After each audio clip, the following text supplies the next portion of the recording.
उन दिनों में यूहन्ना बपतिस्मा देने वाला आया और यहूदिया के बियाबान में ये मुनादी करने लगा कि तौबा करो, क्योंकि आसमान की बादशाही नजदीक आ गई है। ये वही है जिसका जिक्र यसाया नबी की मार्फत यूं हुआ कि बियाबान में पुकारने वाले की आवाज आती है कि खुदावंद की राह तैयार करो, उसके रास्ते सीधे बनाओ।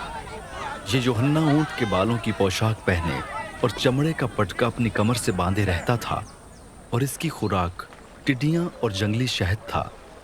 उस वक्त यरूशलेम और सारे यहूदिया और यरदन के गिरदोनवाह के सब लोग निकलकर उसके पास गए और अपने गुनाहों का इकरार करके दरियाए यरदन में उससे बपतिस्मा लिया।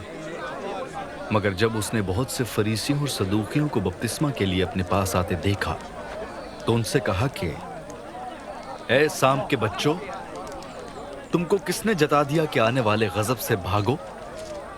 बस तौबा के मुआफिक फल लाओ और अपने दिलों में ये कहने का ख्याल न करो कि अब्राहम हमारा बाप है, क्योंकि मैं तुमसे कहता हूं कि खुदा इन पत्थरों से अब्राहम के लिए औलाद पैदा कर सकता है। और अब दरख्तों की जड़ पर कुल्हाड़ा रखा हुआ है, बस जो दरख्त अच्छा फल नहीं लाता वो काटा और आग में डाला जाता है। मैं तो तुमको तौबा के लिए पानी से बपतिस्मा देता हूं, लेकिन जो मेरे बाद आता है वो मुझसे जोरावर है, मैं उसकी जूतियां उठाने के लायक नहीं। वो तुमको रूहुल कुद्स और आग से बपतिस्मा देगा।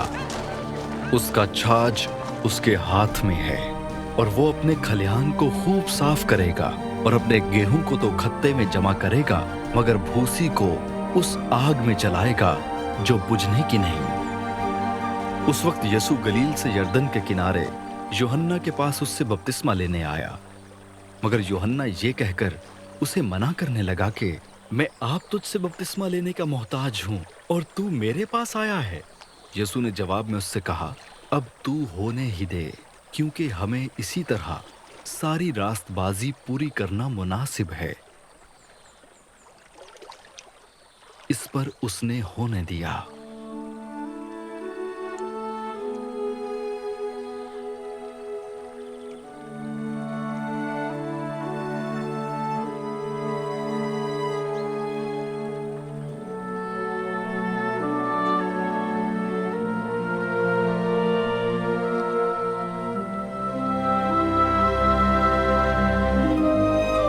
और यसु बपतिस्मा लेकर फिल फौर पानी के पास से ऊपर गया, और देखो उसके लिए आसमान खुल गया और उसने खुदा के रूह को कबूतर की मानिंद उतरते और अपने ऊपर आते देखा।